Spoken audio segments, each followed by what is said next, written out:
Oke teman-teman, kali ini kita bakal ngebahas tentang osteoartritis, masih di sistem dermatomuskuloskeletal.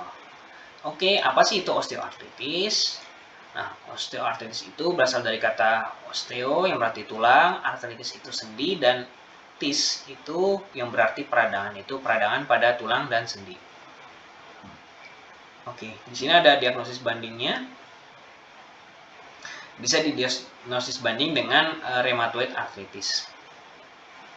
Namun di sini kalau osteoartritis itu biasanya nyeri pada pagi hari kurang dari 1 jam, berhubungan dengan penuaan biasanya dapat jadi karena kelebihan berat badan. Namun kalau rheumatoid arthritis itu karena autoimun. Nah, ini struktur anatomis dan sendi yang biasanya sering terjadi osteoartritis adalah sendi genu atau sendi lutut. Nah, ini dia. Oke, nah ini untuk yang normalnya kita bisa lihat sebelah kiri dan sebelah kanan yang kena osteoartritis. Nah, ini dari sendi-sendinya ini, cakram-cakramnya ini rusak. Kita lihat kalau ini normal. Ini struktur dari jaringan tulangnya yang normal. Tentunya teman-teman sudah tahu di pembahasan-pembahasan sebelumnya.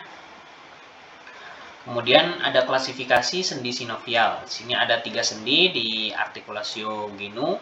Pertama, articulatio tibiofemoralis lateralis, kemudian tibiofemoralis medialis, kemudian patellofemoralis. Kemudian ada pula fungsi dari ligamen yang melekat pada sendi itu dan tulang. Itu yang pertama menjaga gerakan pada sendi lutut, yang kedua stabilisasi pasif pada sendi lutut. Kemudian pemeriksaan penunjangnya, di sini dari pemeriksaan fisik dulu.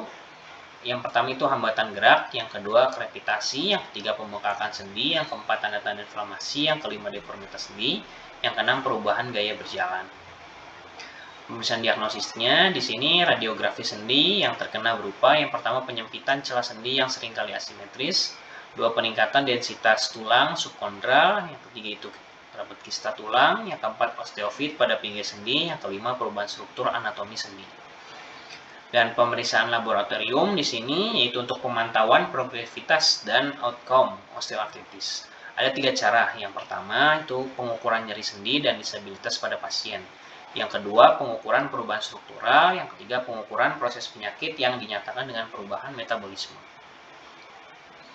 Nah, kemudian ini dari patogenesis dan patofisiologinya. Dari faktor usia, jenis kelamin, genetik, suku, dan kegemukan itu dapat menimbulkan kerusakan vokal, tulang rawan sendi yang progresif. Kemudian juga pembentukan tulang baru pada tulang rawan sendi dan tepi sendi. Kedua hal tersebut itu menimbulkan perubahan metabolisme pada tulang.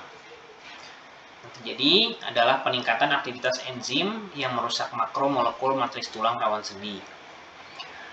Dan hal tersebut mengakibatkan penurunan dari kadar proteoglikan.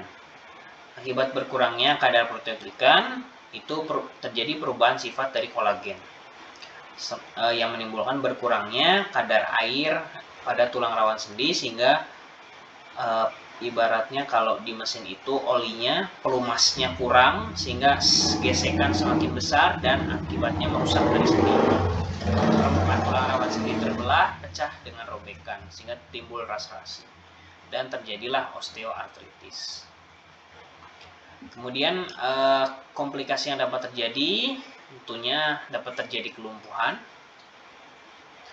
Kemudian penata laksanaan non farmakoterapinya atau non farmakologinya, yang pertama tidak menggunakan sepatu high heels karena memberikan beban pada persendian, menggunakan pegangan ketika menaiki tangga, tetap menggerakkan persendian dengan kegiatan ringan, menggunakan alat bantu gerak seperti tongkat sebagai proteksi sendi, merendam persendian yang mengalami osteoartritis dengan air hangat untuk mengurangi nyeri dan sebagai terapi relaksasi. Menurunkan berat badan, kemudian apabila keluhan cukup berat maka perlu dilakukan tindakan operasi. Untuk penelaksanaan farmakoterapinya, diberikan Artoflam, yaitu merupakan obat mengandung diasterin yang masuk ke dalam golongan terapi antiinflamasi non-steroid atau OAINS dan antirematik. Obat ini bekerjanya dengan cara menghambat interleukin 1 sehingga menghambat reaksi inflamasinya. Obat diberikan 2 kali sehari dalam bentuk setiap tablet 50 ml. Kemudian glukosamin adalah zat yang secara memperbaiki tulang rawan, kerjanya menghambat sintesis glikosaminoglikan dan mencegah destruksi tulang rawan. Glukosamin ini merangsang sel-sel tulang rawan untuk pembentukan proteoglikan dan kolagen yang merupakan protein esensial untuk memperbaiki fungsi persendian. Glukosamin diberikan 3 kali dalam bentuk tablet 500 ml. Nah, ini untuk resepnya. Kemudian epidemiologinya di sini banyak terjadi pada usia di atas 60 tahun.